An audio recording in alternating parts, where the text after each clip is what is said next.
उनके कान तरसते हैं राम नाम सुनने के लिए। नाम जपत मंगल दिशि दसहु, तुम भाव से जपो, कुभाव से जपो, कैसे भी जपो, बस मात्र जपो, तुम्हारा दसों दिशा में मंगल होगा। यंत्र क्या होता है सबसे पहले? इनको सिद्ध करना पड़ता है और उनकी बीजे होते हैं। ये तरीका क्या है मंदिर को एस्टेब्लिश करने का? हर रामायण में भगवान श्री राम नहीं जीतते, हर महाभारत में पांडव नहीं जीतते, क्या कभी ऐसा हुआ है कि हनुमान जी भी पराजित हुए हों?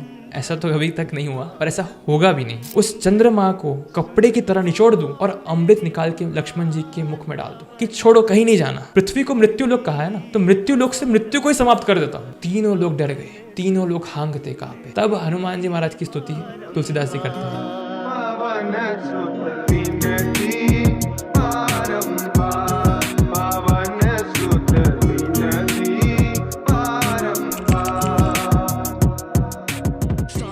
मैंने भीड़भंजन हनुमान जी के बारे में काफ़ी कुछ सुना है जी। मैंने सुना है कि वहाँ पर जो हनुमान जी हैं वो हनुमान जी की मूर्ति नहीं है बल्कि साक्षात हनुमान जी वहाँ पर बैठे हैं। बिल्कुल सही सुना है। इसका पहले तो इसका उल्लेख स्कंद पुराण के विश्वामित्र महात्म्य में किया गया है। ठीक है, तो जब राम जी ने हनुमान जी महाराज को आदेश दिया ना, तो कहा कि तिष्ठा एकादशेश्वरम, आप यहाँ परित्रणाय लोकानाम, आप लोगों की रक्षा हेतु यहाँ विराजमान हो जाइए। पहले तो कहा, अब कैसे विराजमान होना है तो उसकी कथा करते हैं। तो सर्वप्रथम ये जो कथा है हरणी हनुमान जी महाराज की, इसका पूरा इतिहास, पूरी हिस्ट्री स्कंद पुराण के विश्वामित्र महात्म्य में बताई गई है। जी। भीड़भंजन हनुमान जी हैं, उनको हरणी हनुमान भी कहते हैं। हरणी हनुमान जी कहते हैं। यस, हरणी के हनुमान। हरणी के हनुमान। एक्चुअली हरणी तो भारतवर्ष से जुड़ा हुआ है, उसे हिरण्याक्षपुरी कहते थे अच्छा। पहले, पर जो हिरण्याक्ष था उसको हनुमान जी ने जब से पराजित किया है तब वहाँ के राजा हरणी हनुमान जी महाराज हैं, इसलिए वो हिरण्याक्षपुरी नहीं है अब, वो हरणी हनुमान जी महाराज की भूमि है। वहाँ हनुमान जी महाराज विचरण करते हैं जी। तो ये जो कथा है वो स्कंद पुराण के विश्वामित्र महात्म्य में भगवान श्री कृष्ण ने स्वयं अपने मुख से गाई है। तो भगवान श्री कृष्ण बताते हैं पांडवों को कि ये भूमि एक समय जब त्रेता युग था तब ये तपोभूमि थी, जहाँ ऋषि मुनि और कई अन्य साधु संत भगवान श्री राम जी की तपस्या साधना में लीन रहते थे। और तब इस नगरी पर असुर हिरण्याक्ष का राज था। ये असुर नरभक्षी था जो इन ऋषि मुनि और साधु संतों की तपस्या में विपत्ति का मार्ग बनता और उन्हें खा जाता था।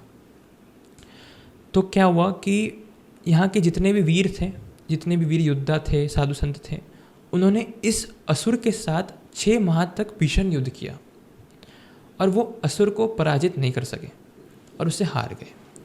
तो पराजय के फल अनुसार वो महर्षि विश्वामित्र के पास जाते हैं। महर्षि विश्वामित्र को अपनी व्यथा बताते हैं। महर्षि विश्वामित्र उन्हें आश्वासन देते कहते हैं कि आप चिंतित मत हो, ये प्रभु श्री राम जी का युग है। त्रेता युग मतलब भगवान श्री राम जी का युग है। जब राम जी अयोध्या से निकले थे ना, तो उन्होंने प्रण लिया था, निश्चर ही न करो मही, भुज उठाई पन कीन, सकल मुनिन के आश्रम ही जाई जाई सुख दीन।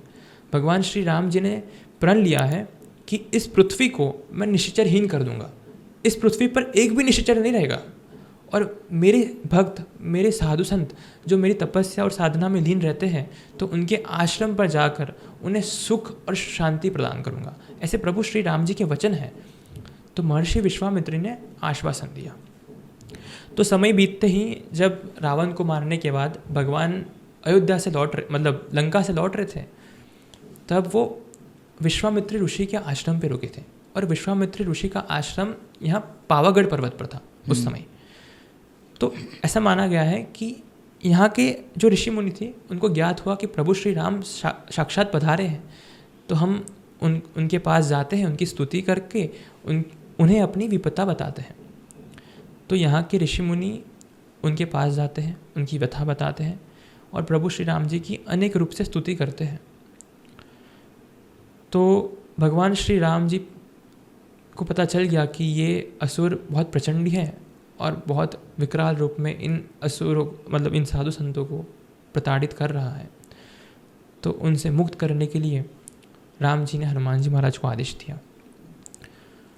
राम जी हनुमान जी महाराज से कहते हैं कि आप इस असुर के साथ महायुद्ध कीजिए और इस असुर को परास्त कर इस नगरी को असुर मुक्त कीजिए। अब तो हनुमान जी महाराज तो राम काज करी वेको आतुर, राम काज के लिए आतुर रहते हैं।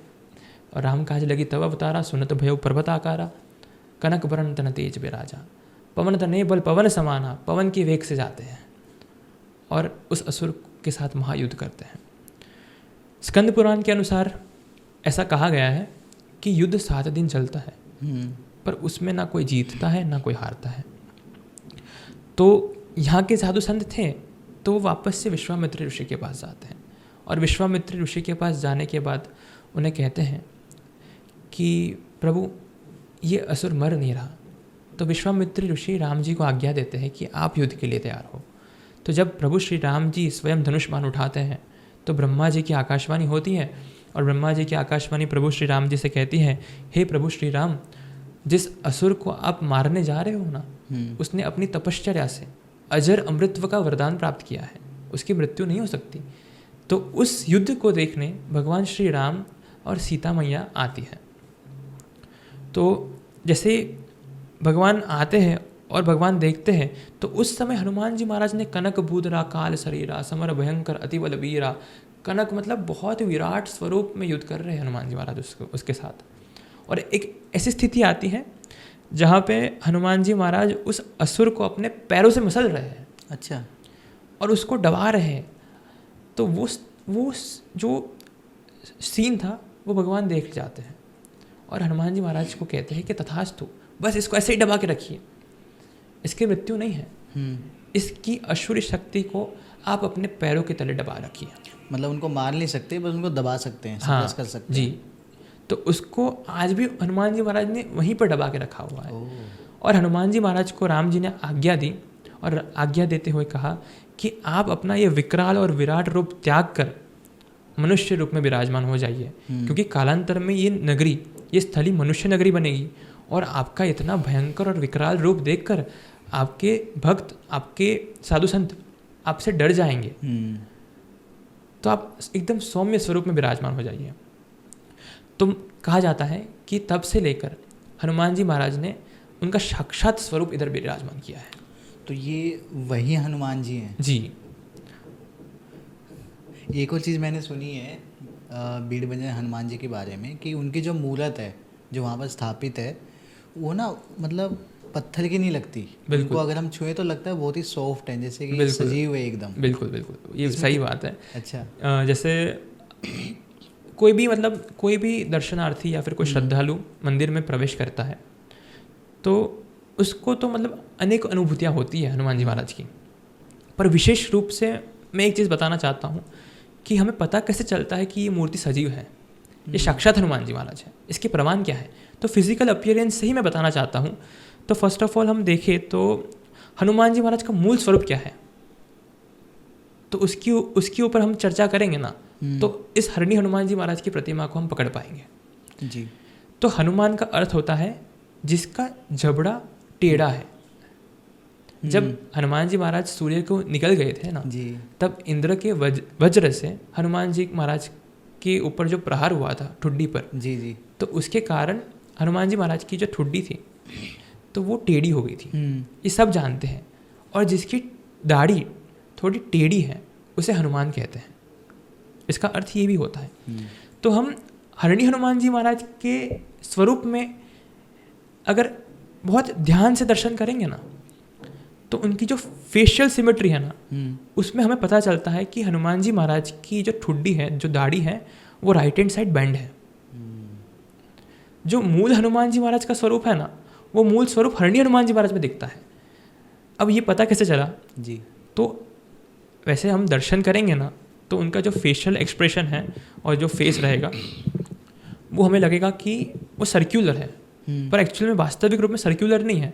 उसकी सिमेट्री चेक करने के लिए हमने मिरर इमेज बनाई और मिरर इमेज में हम साफ देख सकते हैं कि वो थोड़ा राइट हैंड साइड बैंड है। आप जो दिखा सकते हो, मैं आपको आंखों से देखेंगे तो लगेगा, आप आंखों से देखोगे तो आपको लगेगा कि जो सर्क्यूलर मुखारबिंद है वो सर्क्यूलर है, बट वो है नहीं, पर उसका सिमेट्री चेक करनी हो तो उसका मिरर इमेज चाहिए। और मिरर इमेज हम चेक करेंगे ना तो जो दाढ़ी है वो हमें राइट हैंड साइड बैंड लगेगी थोड़ी। जी। हम एक काम करूँ क्या, एक बार स्तुति कर लूँ? तो हम स्तुति कर लें पहले, एक बार प्रार्थना कर लेता हूँ मैं जी। लोकाभिरामं रणरङ्गधीरं राजीवनेत्रं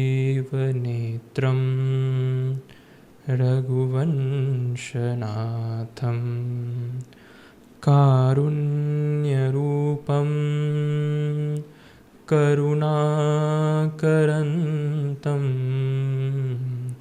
श्रीरामचन्द्रं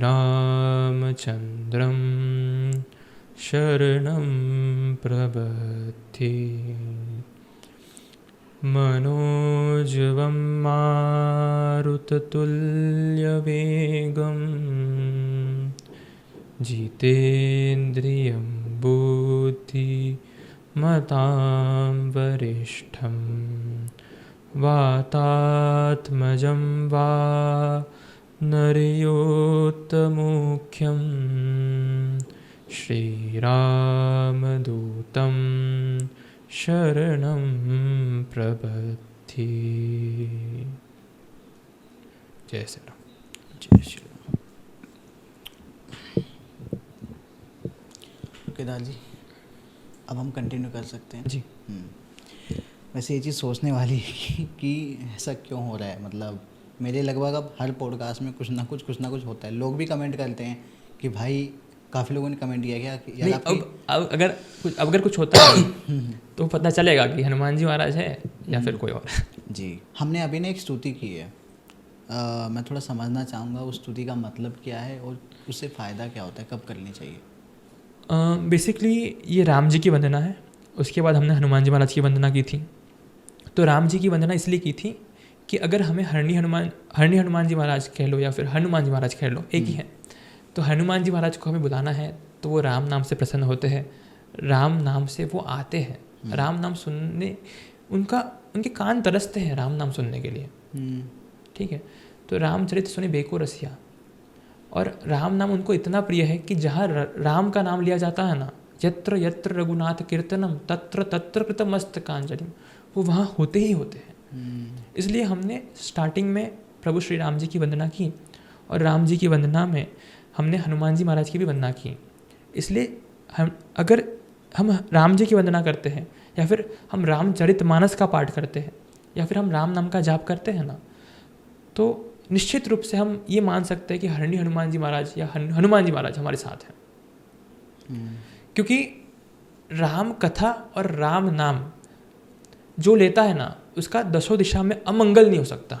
जी। तुलसीदास जी कहते हैं, भाव कुभाव अनकाल सहु, नाम जपत मंगल दिशि दसहु। तुम भाव से जपो, कुभाव से जपो, कैसे भी जपो, बस मात्र जपो, तुम्हारा दसों दिशा में मंगल होगा, तुम्हारा कोई अमंगल नहीं कर सकता। उसी तरह राम जी की कथा है, मंगल करनी कलिमल हरणी, तुलसी कथा रघुनाथ की। जो जिस घर में जिस स्थान पर राम कथा का गान होता है ना, वो स्थान मंगलमय हो जाता है। इसलिए अगर इस स्थान पे, इस घर में अगर रामचरितमानस का पाठ हो, राम कथा का पाठ हो या फिर राम नाम का स्मरण हो, तो ये भवन भी मंगल भवन बन जाता है। और जब मंगल भवन बन जाते हैं, जब हमारा घर मंगल भवन बन जाता है, तो फिर मंगल मूर्ति रूपी हनुमान जी महाराज साक्षात विराजमान होते ही होते हैं। तो इस स्तुति के बाद में अगर यहाँ पर मैं कहूँ कि अगर कुछ नेगेटिव है तो उसके ऊपर क्या असर होगा? उसको छोड़ना पड़ेगा ये स्थान। अगर कुछ नेगेटिव है तो वो अपना स्थान छोड़ देगी। बिल्कुल। जैसे नेगेटिव एंटिटी होती है ना, वो सारी कुमति होती है, वो दुष्क्रिया करती है, उपद्रव मचाती है, वो कोई अच्छी क्रिया नहीं करती कभी। और हनुमान जी महाराज कौन है? तो सुमति के संगी जी। तो जहाँ सुमति है वहाँ कुमति तो ऑब्वियसली है कि चली जाएगी दूर। तो ये स्तुति कोई भी कर सकता है? बिल्कुल बिल्कुल। कभी मतलब कुछ भी नेगेटिव फील हो या बिल्कुल कर सकता अब बस राम नाम का स्मरण करिए। अगर आपको स्तुति भी ना आए ना, तो बस आप मात्र राम नाम को पकड़ के रखिए, नाम जप करिए बस जी। एक और चीज़ है, काफ़ी लोग ना यंत्र के बारे में बात करते हैं कि हमारे घर में हनुमान जी का यंत्र है या फिर इस देवता का यंत्र है जो हमारी रक्षा करता है। तो सबसे पहले तो आप मुझे ये बताएं कि यंत्र से होता क्या है? यंत्र क्या होता है? सबसे पहले यंत्र दो चीज़ से जुड़ा हुआ है जी, तंत्र और मंत्र। तो बेसिकली हम बात करें, जब कोई यंत्र को हम सिद्ध करते हैं ना, तो क्या होता है कि उसके लिए एक मंत्र बहुत ज़रूरी है। जिस मंत्र की शक्ति से वो यंत्र चलता है उसके बीजक को जानना बहुत ज़रूरी जानना पड़ता है उसको, बहुत ज़रूरी है उसको जानना। ठीक है, जैसे हम एग्जाम्पल लेते हैं छोटा सा कि हमारे पास एक बंदूक है जी, और शूटिंग बोर्ड है। अब शूटिंग बोर्ड हमारा हो गया यंत्र जी, ठीक है, बंदूक भी यंत्र है, बंदूक भी यंत्र है, शूटिंग बोर्ड भी यंत्र है जी, और बंदूक के अंदर जो गोली है ना वो है मंत्र, जो बुलेट है वो हो गया मंत्र। अब जब बंदूक चलती है तो उसे होता है उससे क्या होता है कि गोली लगेगी शूटिंग बोर्ड पर, तो ये जो क्रिया हुई वो है तंत्र। अच्छा, जैसे हम बैठे हैं, ठीक है, हम किसी यंत्र को सिद्ध करना चाहते हैं तो हम कैसे करेंगे? हमारे पास कोई मंत्र होना चाहिए। अगर हम वो उस मंत्र को उस यंत्र पे कॉन्सेंट्रेट करते हैं तो वो यंत्र को कॉन्सेंट्रेट करने में वो तंत्र हो जाता है, तो वो तंत्र हो गया। हाँ, और जिस चीज़ से हो रहा है ना, जैसे हमारा शरीर भी यंत्र है, तो जो यंत्र जिस यंत्र की हम पूजा कर रहे हैं, ऐसा माना गया है कि वो यंत्र हमारे बॉडी पर भी बनता है, बॉडी के ऊपर भी उसका प्रभाव बनता है।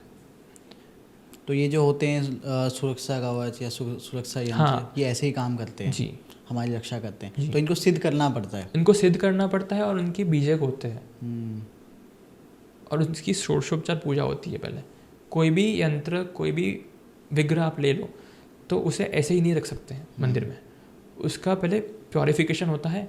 प्योरिफिकेशन षोडशोपचार होता है पूजा, उसको 16 प्रकार के द्रव्य से नहलाना पड़ता है, उसका प्योरिफिकेशन होता है और फिर उसके बीज मंत्र से उसको एक्टिवेट किया जा सकता है और जब वो एक्टिवेट होता है तब वो काम करता है।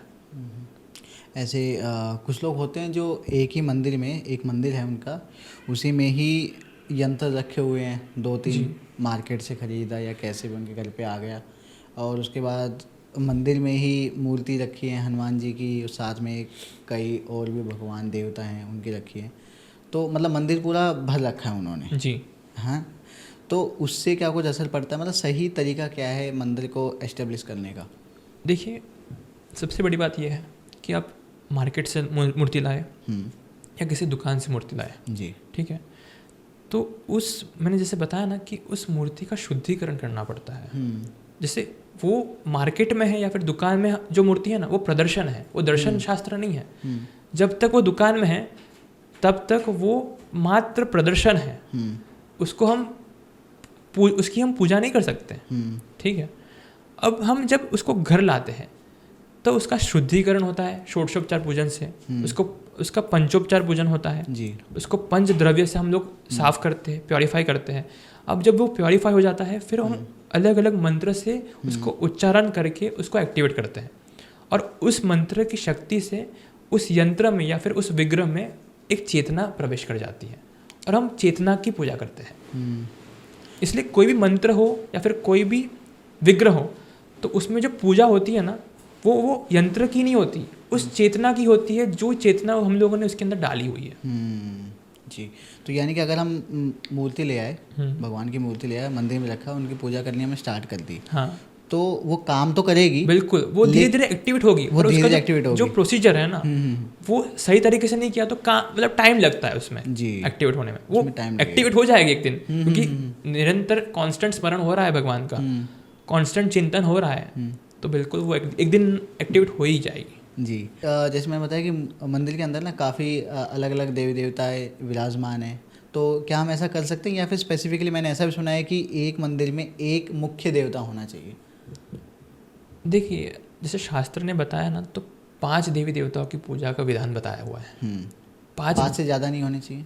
नहीं, रख सकते हो, ऐसा ज़रूरी नहीं है, आपकी श्रद्धा है, आपके विश्वास के ऊपर है, पर मूल शास्त्र 5 देवी देवताओं की पूजा का अनुसंधान में उसका जो विश्लेषण है शास्त्र ने दिया है कि पंचदेव की पूजा का विधान दिया हुआ है जी। अब पंचदेव में भगवान शिव है, नारायण है, माँ पार्वती हैं, गणेश जी हैं और सूर्य है। अब शास्त्र में इस 5 देवी देवताओं के ही मंत्र है, अन्य और देवी देवताओं के मंत्र नहीं है।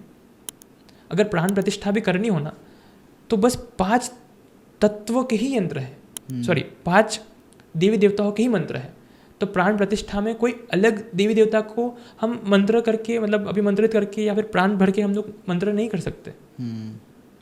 जी। तो एक और चीज़ है कि मैंने सुना है कि जो मंदिर होता है उनको एक स्पेसिफिक डायरेक्शन में ही होना चाहिए। जी। किस डायरेक्शन में होना चाहिए? पूर्व पश्चिम होना चाहिए। पूर्व पश्चिम में, ठीक है। आप मल्टीवर्स में बिलीव करते हो? जी। एक चीज़ कही जाती है कि मल्टीवर्स में ना, मतलब इस ब्रह्मांड में, पूरे ब्रह्मांड में जो रामायण है वो काफ़ी बार हुई है, महाभारत है काफ़ी बार हुई है। जी। भगवान श्री राम के अवतार भी शायद 51 बार हुए हैं, भगवान श्री कृष्ण के भी बार अवतरित हुए हैं। जी। तो एक चीज़ मैं पूछना चाहूँगा आपसे कि जैसे हर रामायण में भगवान श्री राम नहीं जीतते, हर महाभारत में पांडव नहीं जीतते, तो क्या कभी ऐसा हुआ है कि हनुमान जी भी पराजित हुए हों? नहीं, ऐसा तो अभी तक नहीं हुआ, पर ऐसा होगा भी नहीं। क्योंकि जो कार्य श्री राम जी से नहीं होते ना, वो सारे कार्य हनुमान जी महाराज पूर्ण करते हैं। तुलसीदास जी ने तो कहा है, दुर्गम काज जगत के जेते, सुगम अनुग्रह तुमरे तेते। अब राम जी कौन है? तो दीन दयाल बिरुद संभारी, हरऊ नाथ मम संकट भारी। जो समस्त संसार के संकट को हरता है, तो समस्त संसार के संकट मोचन है राम जी। और जो राम जी का संकट हरता है वो है हनुमान जी महाराज। तो राम जी के जीवन में भी ऐसे कुछ काज ऐसे थे जो बहुत दुर्गम थे। दुर्गम इसलिए है कि वो स्वयं नहीं कर पाए थे, स्वयं राम जी हार गए थे जब, तो वो सारे काम हनुमान जी महाराज ने पूर्ण किए हैं। एक बार की कथा सुनाता हूँ आपको। एक बार जब लक्ष्मण जी को मूर्छा लगी, लक्ष्मण जी को शक्ति बाण लगा था, तो लक्ष्मण जी मूर्छित हो गए जी। तब राम जी बहुत निराश हो चुके थे। राम जी की आंखों में से अश्रु आने लगे थे। और जब राम जी ही निराश हो गए हो, राम जी ही हार गए हो, तो और वानर सेना करे भी क्या? तो वानर सेना भी हार गई थी, क्योंकि उन्हें तो राम जी का भरोसा था, उन्हें तो मात्र राम जी के भरोसे वो लोग लड़ रहे थे। अब राम जी की आंखों में आंसू देखकर पूरी वानर सेना रोई। राम जी कहते हैं कि मेरो सब पुरुषार्थ थाको, आज मेरा सब व्यर्थ चला गया, आज मैं हार गया। जब हनुमान जी महाराज ने ये सुना, मेरो सब पुरुषार्थ थाको, तो हनुमान जी महाराज आवेश में आके बोले, प्रभु आप रोइए मत, मैं सब कुछ देख सकता हूँ, पर आपकी आंखों में आंसू नहीं दिख सकता। हनुमान करोगे तो क्या? इसमें कर भी क्या सकते हैं? जो स्वयं मौत के मुंह में जा रहा है, उसे क्या बचाना संभव है? तो हनुमान जी महाराज कहते हैं, राम जी मैं आपकी सौगंध खाकर कहता हूँ कि अगर आज मौत भी आती है तो मौत आज निराश होकर जाएगी। तो राम जी पूछते हैं, करोगे क्या?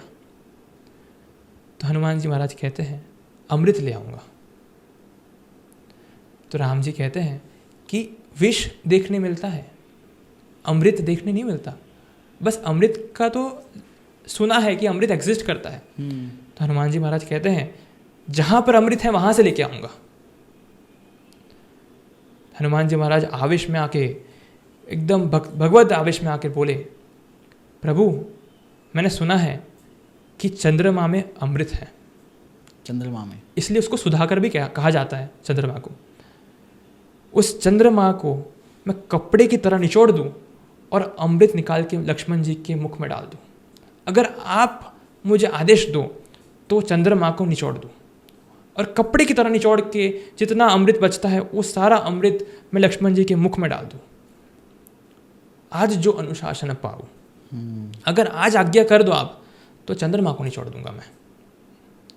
फिर भी अगर अमृत कम पड़ता है तो मैंने सुना है कि पाताल में नाग और सर्पों का जो समूह है वो अमृत कलश की रक्षा कर रहा है, तो सारे सर्प समूह को नष्ट कर अमृत का घड़ा ले आओ। और तीसरी बात तो ऐसी कही हनुमान जी महाराज ने कि वो स्वयं वही कह सकते हैं और अन्य उनके अलावा कोई कह ही नहीं सकता। तीसरी बात ये कही, कहते हैं राम जी को कि छोड़ो, कहीं नहीं जाना, ना चंद्रमा को निचोड़ना है ना नागों को मारना है, इस पृथ्वी पर से मृत्यु को ही मार देता हूं। पृथ्वी को मृत्यु लोक कहा है ना, तो मृत्यु लोक से मृत्यु को ही समाप्त कर देता हूं। जब हनुमान जी महाराज ऐसा बोले तो पार्वती माँ हंसने लगी। माँ ने भगवान शिव से कहा कि ये वानर वीर कैसी बातें कर रहे हैं, क्या ये संभव है? और हनुमान जी महाराज के लिए तो क्या असंभव है, उनके लिए अघटित घटन सुघट विघटन असे विरदावली नहीं आने की, जाके गति है हनुमान की। जो अघटित को घटित कर दे, घटित को अघटित कर दे, ऐसी सामर्थ्यता मात्र हनुमान जी महाराज में है, ताकि गति है हनुमान की।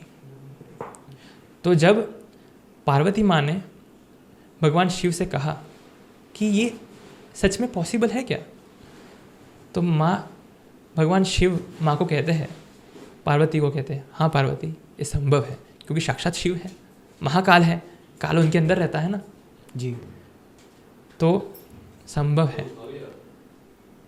तो भगवान शिव ने उनकी महिमा नहीं गाई, यहाँ हनुमान जी महाराज की महिमा नहीं गाई। अगर हनुमान जी महाराज की महिमा गा ले, बोल दे कि हाँ हनुमान जी महाराज तो सब कर सकते हैं, तो उनकी महिमा हुई।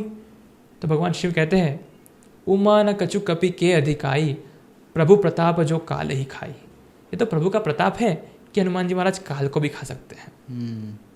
जब हनुमान जी महाराज ने गर्जना की कि आकाश मंडल से चंद्रमा को निचोड़ दूं और चंद्रमा को कपड़े की तरह निचोड़ के अमृत खींच लूं, पाताल में से सर्पों को मार कर अमृत का घड़ा ले आओ और पृथ्वी पर से मृत्यु को समाप्त कर दूं, तो तीनों लोग डर गए, तीनों लोग हांगते कांपे।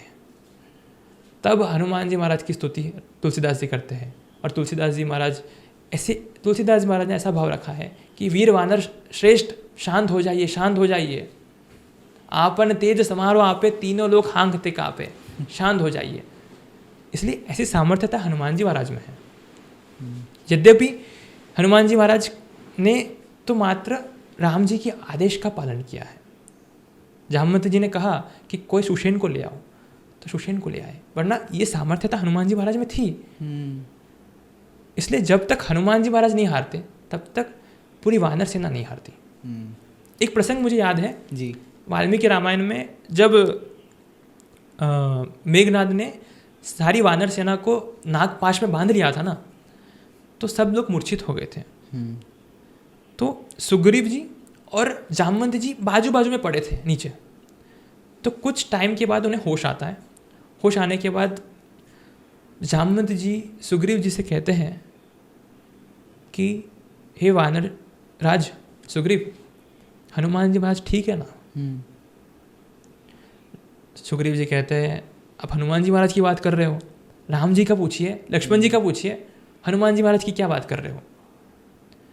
जामवंत जी कहते हैं, हनुमान जी ठीक है कि नहीं, तू मुझे इतना बता। हाँ, उन्हें क्या होगा, वो तो ठीक ही है। तो जामवंत जी कहते हैं, अगर वो ठीक है तो सब ठीक है। अगर हनुमान जी ठीक है तो भगवान श्री पूरी राम वानर सेना ठीक है, हम्म, अगर उसे कुछ हो गया तो हम सब खतरे में हैं। जी, मैं अभी आपसे पूछने वाला था कि हनुमान जी क्या क्या कर सकते हैं। हनुमान जी महाराज क्या नहीं कर सकते जी, क्योंकि उनके लिए ऐसा है कि जिसने हनुमान जी महाराज का आश्रय ले लिया ना एक बार, जिसने हनुमान जी महाराज के चरणों में पूर्ण भरोसा रख दिया, उसके लिए फिर कुछ इम्पॉसिबल नहीं है।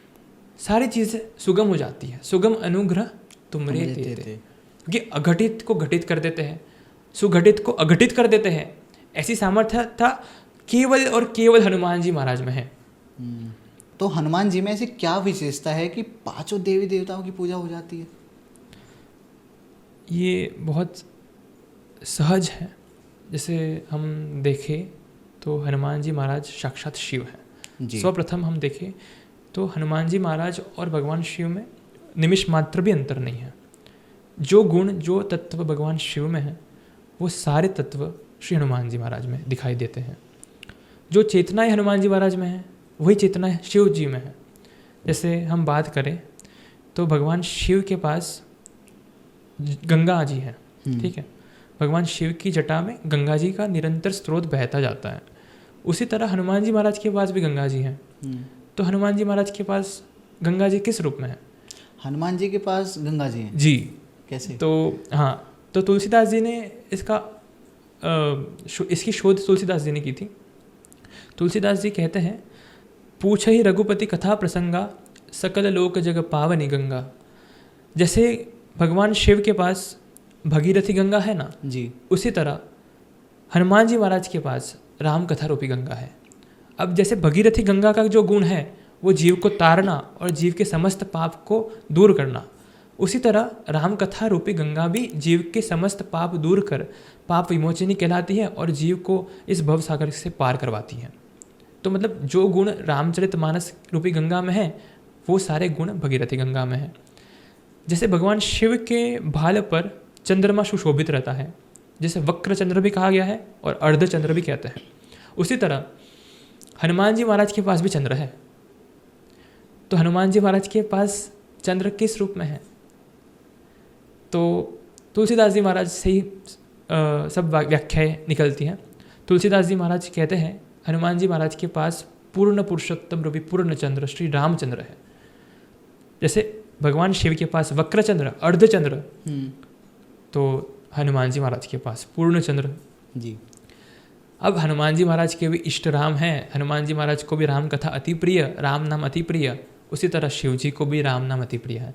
तो हम देखा जाए तो भगवान शिव में और हनुमान जी महाराज में कोई अंतर नहीं है।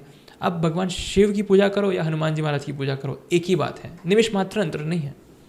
तो हनुमान जी महाराज के पूजन का फल है शिव जी की पूजन का फल, ये पहला पॉइंट है। तो हनुमान जी ही शिव है, शिव ही हनुमान जी हैं। राम दुआरे तुम रखवाले होतन आज्ञा बिनु पैसारे। जिसको राम भक्ति में प्रवेश चाहिए उसे हनुमान जी महाराज की कृपा का पात्र बनना ही पड़ता है। जा पर कृपा न करहु पुरारी, सो न पाव मुनि भगति हमारी। राम जी स्वयं कहते हैं जिस पर भगवान शिव कृपा ना करे उसे मेरी भक्ति प्रदान नहीं होती, और जिस पर हनुमान जी महाराज कृपा ना करे उसको राम नहीं मिलते। तो ये सबसे बड़ी विशेषता और सिमिलैरिटी है भगवान शिव में और हनुमान जी महाराज में। अब हम बात करें मूल स्वरूप की, तो हनुमान जी महाराज की जो द्वितीय जो मूर्ति है वो है माँ जगदम्बा की। तो जैसे हनुमान जी महाराज और माँ भगवती का एकात्मक स्वरूप हम देखें तो जब अहिरावण ने भगवान श्री राम जी को बंदी बनाया था तब उन्हें बचाने के लिए हनुमान जी महाराज साक्षात देवी स्वरूप लेते हैं। और हनुमान जी महाराज इसलिए एक देवी का तत्व है हनुमान जी महाराज में, इसलिए हम जब हनुमान जी महाराज की पूजा करते हैं ना तो हम देवी की भी पूजा कर लेते हैं, उसका फल मिल जाता है हमें। अब हम तीसरी बात करें तो गणेश जी की जी। तीसरी मूर्ति है गणेश जी की। तो हनुमान जी महाराज की पूजा में हनुमान जी महाराज की जो पूजा विधि है उसमें जो जो चीज़ें यूज़ होती हैं वो सारी सिमिलर है गणेश जी को लेकर। जैसे गणेश जी को सिंदूर चढ़ता है जी, उसी तरह हनुमान जी महाराज को भी सिंदूर चढ़ता है। गणेश जी भी मंगल मूर्ति हैं, हनुमान जी महाराज भी मंगल मूर्ति हैं। एक शंकर सुवन केसरी नंदन और एक शंकर सुवन भवानी नंदन। तो बहुत सारी सिमिलैरिटीज़ है और दोनों गुरु तत्व हैं। गणेश जी भी गुरु तत्व और हनुमान जी महाराज भी गुरु तत्व। बल बुद्धि विद्या देहु मोहि हरऊ कले सविकार, और विद्या बारही बुद्धि विदाता। गणेश जी के लिए कहा है विद्या बारही बुद्धि विदाता, तो गणेश जी भी बुद्धि प्रदान करते हैं, विद्या प्रदान करते हैं, उसी तरह हनुमान जी महाराज भी विद्या और बुद्धि प्रदान करते हैं। अब हम बात करें भगवान सूर्य की, तो हमारे सनातन धर्म में ऐसा कहा जाता है कि जो अंश गुरु में होते हैं, जो चेतनाएं गुरु में होती है, जो शक्ति गुरु में होती है, जो ज्ञान गुरु में होता है, वो सारा ज्ञान शिष्य में उतरता है। उस सारे ज्ञान का अवतरण शिष्य में एकदम नेचुरली हो जाता है जी, ठीक है। तो उसी तरह भगवान सूर्य में जो ज्ञान है, भगवान सूर्य में जो तेज है, भगवान सूर्य में जो शक्ति है, उसका समस्त दर्शन हनुमान जी महाराज में किया जा सकता है। और जब एक कथा ऐसी आती है कि जब भगवान हनुमान जी महाराज सूर्य को निकल गए थे ना तो वो साक्षात सूर्य बन जाते हैं। इसलिए हनुमान जी महाराज सूर्य भी है, शंकर भी है, गणेश भी है, शिव भी है। और रहा तो भगवान विष्णु का जो पूजन है तो भगवान विष्णु तो उनके हृदय कमल में विराजमान है। जासु हृदय आगार बसई राम सर चाबदर। आप उनके हृदय कमल का दर्शन कर लीजिए तो साक्षात साकेतवासी भगवान श्री राम जी का दर्शन हो जाता है। इसलिए हनुमान जी महाराज के दर्शन में पंचदेव का दर्शन होता है जी। तो यानी कि इसीलिए कहा जाता है कि हनुमान जी को जिसने सिद्ध कर लिया, हनुमान जी को जिसने खुश कर लिया, बिल्कुल उसके सारे काम बन जाएंगे। बिल्कुल, क्योंकि पांचों देवी देवताएं जो हैं वो सिद्ध हो गए, उनकी पूजा हो गई। इसलिए तुलसीदास जी ने बहुत अच्छे से लिखा हुआ है जी। तापर सानुकूल गिरि जाहर लखन राम अरु जानकी। तुलसीदास जी कहते हैं रामचरितमानस में, जहाँ पर कृपा राम की होई ता पर कृपा करे सब कोई। जिस पर राम जी की कृपा हो गई उस पर सबकी कृपा होनी ही है। जो राम जी की कृपा का पात्र है उस पर सारे देवी देवता कृपा करते हैं ये, ऐसा तुलसीदास जी बताते हैं। तो उसी तरह विनय पत्रिका में गोस्वामी जी कहते हैं तापर सानुकूल गिरिजाहर। आप पर कौन कौन अनुकूल है आपको पता है? हनुमान जी महाराज को कहते हैं आपके ऊपर किन किन की कृपा है, किन किन का प्रेम है। तो कहते हैं तापर सानुकूल गिरिजाहर लखन राम अरु जानकी। आप पर लखन, राम और जानकी माता तो सदा अनुकूल रहते हैं और भगवान शिव और गिरिजा माता भी अनुकूल रहती है। तो तुलसी को क्या चाहिए? तो तुलसीदास मांग करते हैं तुलसी कपि की कृपा विलोकनी खानी सकल कल्याण की। मुझे बस आपकी कृपा चाहिए। अगर आपकी कृपा मुझे मिल गई तो समस्त देवी देवताओं की कृपा मिल गई, राम जी की कृपा मिल गई, सीता मैया की कृपा मिल गई, साक्षात भगवान शिव और माँ पार्वती की कृपा मिल जाती है। इसलिए एक साधे सब साधे, सब साधे सब जाए। इसलिए जिसने हनुमान जी महाराज को प्रसन्न कर लिया है उस पर समस्त देवी देवताओं की कृपा हो जाती है जी। अब राम जी के लिए तो कहा है जहाँ पर कृपा राम की होई ता पर कृपा करे सब कोई। तो जिस पर राम जी की कृपा उस पर सारे देवी देवताओं की कृपा, पर जिस पर हनुमान जी महाराज की कृपा उस पर तो राम जी विशेष कृपा करते हैं। अब जो मृत्यु लोक से मृत्यु को ही गायब करने की बिल्कुल समझता रखते हैं तो वो तो जो क्या काल भी जिससे डरता है। हाँ जी। एक और चीज़ है हनुमान चालीसा के बारे में। जी जी। लोग ना आजकल बहुत बात कर रहे हैं सिद्धि के बारे में कि हमें हनुमान जी की सिद्धि है, हमें हनुमान चालीसा की सिद्धि है, हमें इस देवी देवता की सिद्धि है। मैं आपसे थोड़ा समझना चाहूँगा सिद्धि का मतलब क्या होता है? सिद्धि का मतलब होता है किसी चीज़ में मास्टर कर जाना जी। किसी चीज़ में फर्स्ट क्लास ले आना ही सिद्धि है। जैसे योग हो गया तो योग साधना में अनेक सिद्धियाँ होती हैं। अगर आप प्राणवायु को क्रिया योग से आप नियंत्रण करके उसे सप्त चक्र का भेदन कर दो तो उससे अनेक प्रकार की सिद्धियाँ आती हैं। ये एक एग्जाम्पल दे रहा हूँ जी। जैसे हम बेसिक एग्जाम्पल ले रहे हैं ना, तो हम पढ़ाई का लेते हैं। अगर मैं पढ़ाई कर जैसे जेई नीट सब तैयारी करते ही हैं आजकल, तो जेई में जिसने पढ़ाई करके फर्स्ट रैंक ले आया है वो सिद्धि है। वो सिद्धि है। जिस कोई चीज़ में मास्टर कर जाना ये सिद्धि है। और अनेक प्रकार की सिद्धियाँ होती हैं शास्त्र के अनुसार। भौतिक सिद्धियाँ भी होती हैं, आध्यात्मिक सिद्धियाँ भी होती हैं। भौतिक सिद्धियाँ ये होती है जैसे संगीत में पारंगत हो जाना, पढ़ाई में पारंगत हो जाना, या कोई कला में पारंगत हो जाना, ये सारी सिद्धियाँ हैं। उसमें मास्टर कर जाना इज नोन एज सिद्धि। जी।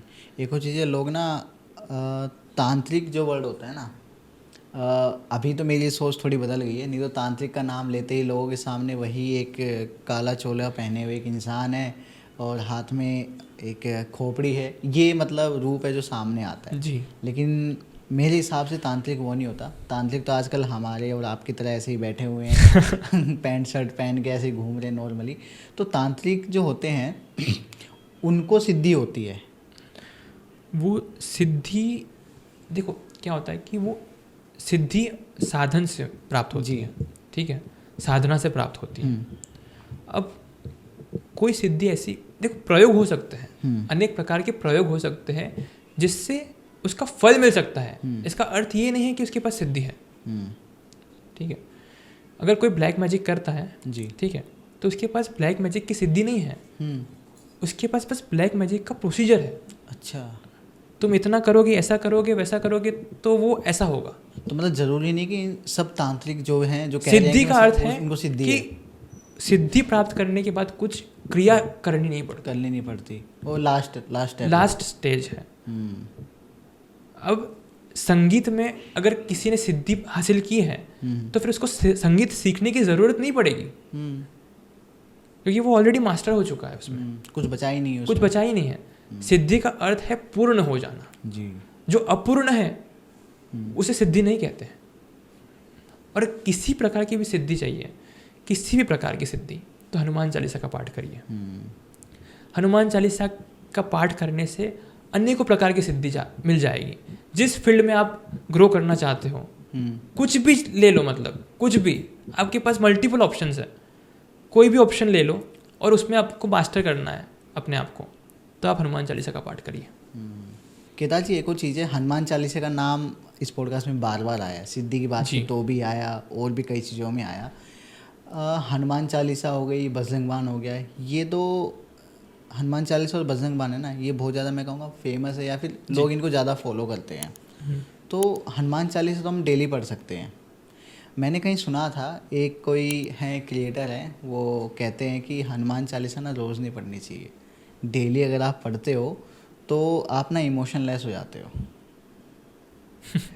आपको क्या लगता है इस बारे में? देखिए, जो मेरा अनुभव है उसकी बात कर रहा हूँ, और मैंने आज तक ऐसा सुना नहीं है, पर जो हनुमान चालीसा का पाठ करता है ना, उसको पहले शुद्धि मिलती है, शुद्धि और फिर सिद्धि मिलती है जी। पहले ही दोहे में लिखा है, निज मन मुकुर सुधार, वहाँ मन की शुद्धिकरण की बात हुई है जी। ठीक है। अब मन कब शुद्ध होता है? जब हमारा मन निर्मल बन जाता है, तब उसको शुद्धिकरण का प्रोसेस कहते हैं जी। ठीक है। तो पहले शुद्धि है, फिर सिद्धि है। अब हनुमान जी महाराज के लिए कहा है, जय हनुमान ज्ञान गुण सागर, जय कपीस तिहु लोक उजागर। सीता मैया ने हनुमान जी को एक वरदान दिया हुआ है। हनुमान जी महाराज को कहा है कि अजर अमर गुण नीति सुत हो, करहु बहुत रघुनायक छो। दुनिया भर के जितने भी सद्गुण हैं वो आपके अंदर वास करेंगे। इसलिए हनुमान जी महाराज का स्मरण करने से जितने भी इमोशंस हैं, जितने भी सद्गुण हैं, वो हमारे भीतर प्रवेश कर जाते हैं। उसका समापन कभी नहीं हो सकता। हनुमान जी कौन है? हनुमान जी गुरु है। हनुमान जी महाराज गुरु तत्व है। और गुरु क्या देता है? तो गुरु तो रस आस्वादन देता है। गुरु तो मतलब लास्ट बाय प्रोडक्ट दे देता है, इसको कोई साधना नहीं करने देता अपने शिष्य को। जैसे हनुमान चालीसा एक गुरु चालीसा ही है जी। उसका स्टार्टिंग देखेंगे ना तो श्री गुरु चरण सरोज रज, मध्य देखेंगे तो शंकर स्वयं केसरी नंदन। शंकर कौन है?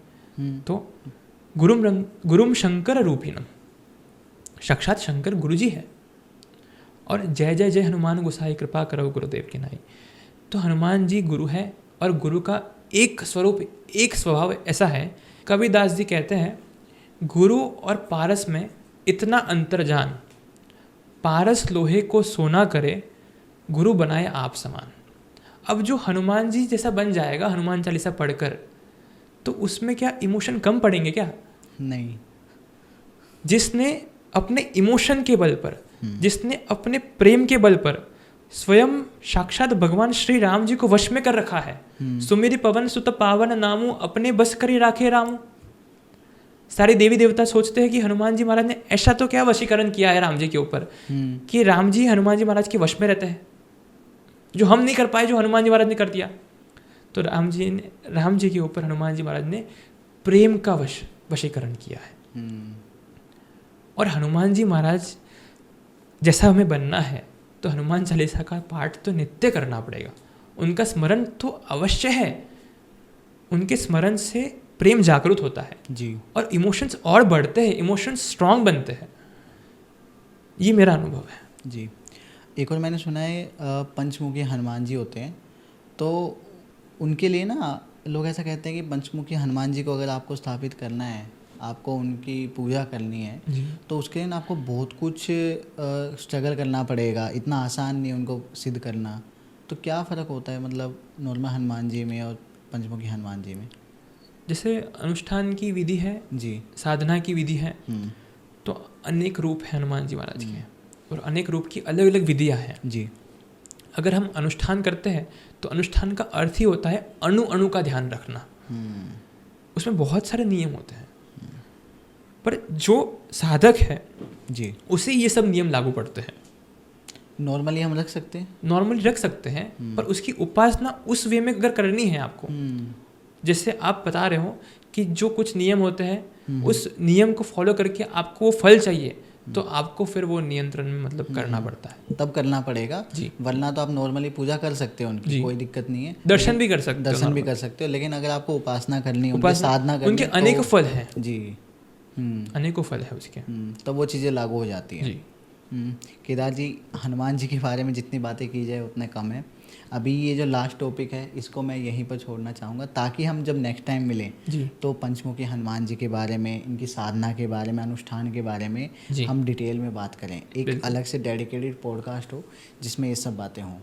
बाकी मैं अपने व्यूअर से जानना चाहूँगा कि वो हनुमान जी के बारे में, हरणी हनुमान जी के बारे में, भीड़ भंजन हनुमान जी के बारे में क्या जानना चाहते हैं, या फिर कैसा उनका फीडबैक है, कैसे उन्होंने अगर दर्शन किए तो उनको कैसा लगा। ये जी सब चीज़ें वो कमेंट्स में शेयर करें और इस पॉडकास्ट को जितना हो सके प्यार दें, अपने दोस्तों के साथ, अपने फैमिली के साथ, सबके साथ शेयर करें। केदार जी, आखिर में आप क्या कहना चाहोगे हनुमान जी के जो भक्त हैं उनको? हनुमान जी महाराज के लिए एक चीज़ है कि अगर हनुमान जी महाराज को वश में करना है तो प्रेम से ही वश में किया जा सकता है। उसे कोई साधन या फिर कोई साधना द्वारा जी उसको बांधा नहीं जा सकता।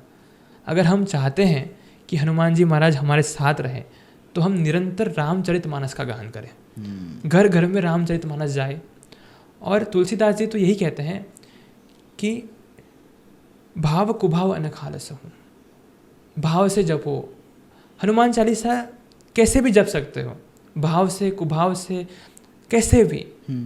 इसके लिए कोई कैटेगरी नहीं दी कि कौन जपे कौन नहीं जपे। जो यह पढ़े हनुमान चालीसा, कैसे भी पढ़ सकते हो। इसलिए हनुमान जी की सहज उपासना है। हनुमान जी को अगर आपने प्रसन्न कर लिया तो आपने सारे देवी देवताओं को प्रसन्न कर लिया।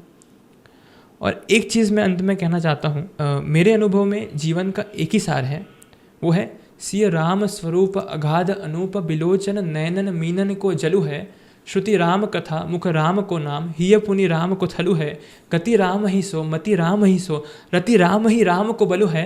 सब कीन कहे तुलसी के मते इतनो जग जीवन को फलु है। इसका अर्थ ये है कि सिय राम के अगाध और अनुपम स्वरूप में मेरी आंखें मछली बंद कर रहे हैं।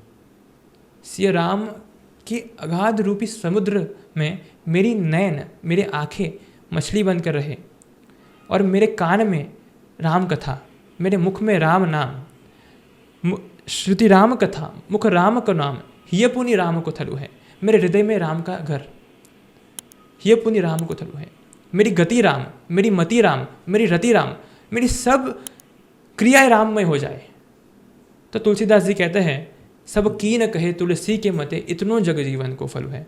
तुलसीदास जी कहते हैं कि मैं औरों की बात नहीं कर रहा, मैं तो मेरी बात कर रहा हूँ। मेरे अनुभव में जो आया है, कोई कुछ भी कहे, बस इतना जग जीवन को फलु है। अगर इतना हो गया तो आपका जीवन सफल है। जी, बहुत सुंदर। आपके मुख में राम, आपके कानों में राम, आपके हृदय में राम, आपकी गति राम, आपकी मति राम और आपकी रति राम, और आपकी आंखों में राम। अगर इतना हो गया तो जीवन सफल है। जब पूरे राम नाम ही हमारे शरीर में बस गया है तो बिल्कुल, बची क्या गया। बिल्कुल सब कुछ हमें मिल ही जाएगा, मिल जाता है जी। और जिसके पास राम है उसके पास हनुमान जी महाराज तो सदैव रहेंगे ही रहेंगे, क्योंकि यत्र यत्र रघुनाथ कीर्तनम तत्र तत्र कृतमस्तकांजलि। अगर हनुमान जी महाराज को प्रसन्न करना है, हनुमान जी महाराज की कृपा प्राप्त करनी है, तो जितना हो सके उतना रामचरितमानस का पाठ करिए, राम नाम का स्मरण कीजिए और हनुमान चालीसा करिए। जी जी केदार जी, आपसे मिलके बहुत ही अच्छा लगा और हनुमान जी के बारे में इतना सब कुछ हमने डिस्कस किया है। एक चीज़ मैं शेयर करना चाहूँगा जी। भीड़भंजन हनुमान जी जो हैं, हरणी हनुमान जो हैं, उनकी आरती होती है। आपके ही एक इंस्टाग्राम पेज भी है हरणी हनुमान जी, वहाँ पे एक आरती होती है। तो मैंने ऐसा सुना है कि उस लाइव आरती में जो कोई भी जाता है, ट्यूसडे और सैटरडे को वो आरती होती है, जाता है, तो वहाँ से भी हम लाइव दर्शन कर सकते हैं। उसके बाद भी उस दर्शन मात्र से ही हमें भी फील होता है कि हनुमान जी हमारे साथ हैं। बिल्कुल, हमारी प्रॉब्लम्स काफ़ी लोगों को की अर्जिया लाइव आरती से पूर्ण हुई है। काफ़ी लोगों ने अर्जिया की थी, ऑनलाइन ही की थी। अब तो ऑनलाइन का ज़माना हो गया है तो भगवान भी ऑनलाइन अर्जिया पूर्ण करते हैं आजकल। पर एक बार हो सके तो आप धाम आइए, हरणी हनुमान जी महाराज के साक्षात दर्शन करिए और साक्षात आरती का अनुभव लीजिए। जी ज़रूर, मैं ज़रूर वहाँ पे आऊँगा अपनी पूरी टीम के साथ। बिल्कुल। और हनुमान जी के साक्षात हनुमान जी जो हैं उनके दर्शन करेंगे। जी जी जी। बाकी मैं व्यूवर्स को भी कहना चाहूँगा, अगर उनको साक्षात हनुमान जी के दर्शन करने हैं तो वडोदरा में हरणी हनुमान है, बीड़ बंजन हनुमान जी हैं, उनके दर्शन कीजिए, आपकी सारी ही इच्छाएं और जो भी प्रॉब्लम्स है सब सॉल्व हो जाएंगी। जी बिल्कुल। केदार जी आपका बहुत बहुत धन्यवाद जी। इतने बिजी शेड्यूल में से हमारे लिए टाइम निकालने के लिए। स्पेशल वडोदरा से आप दिल्ली आए हो, इतनी मेहनत की है, मतलब मैं कैसे व्यक्त करूं मैं कितना आभारी हूं आपका। नहीं, हमें भी इसका पार्ट बनना था।